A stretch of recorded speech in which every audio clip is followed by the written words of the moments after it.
Hi guys! So for today's video, magbe-makeup po tayo ng aking mukha. So ayan, nilagyan ko lang ng foundation ang buo kong mukha, pati na rin ang leeg ko. So, i-blend na siya. Habang nung biniblend ko siya guys, dito ko lang napagtanto na grabe, nadamihan ko pala yung lagay ko. Kaya ayan, tingnan nyo. Yung mukha ko, nagmumukha ko aswang. Pero okay lang yan kasi magagawa natin ng paraan yan. So, next naman natin ngayon guys ay ang curler.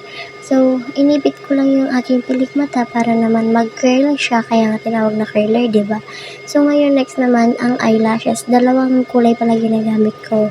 Orange at saka red. Pinabiblend ko lang dyan. Kamay na po yung ginagamit ko kasi mas sanay ko po ang kamay. So, sa kabila rin, ayan, kinapalan ko lang po siya ng onte kasi po, aalis po ako ngayon. Makiki-birthday po ako.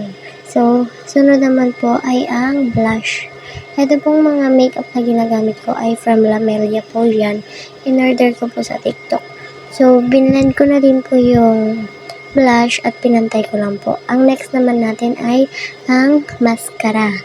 So, ayan na po ang mascara na ginagamit ko din.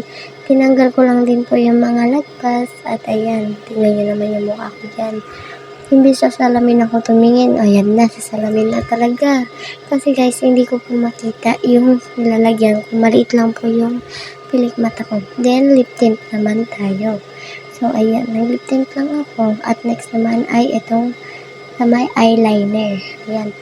Hindi po ako marunong gumamit yan. Pero, tinatry ko talagang magpantay para maayos naman po. So, hindi po talaga ako marunong. Kaya, ayan, pinipilit kong pantayin. So, okay na po.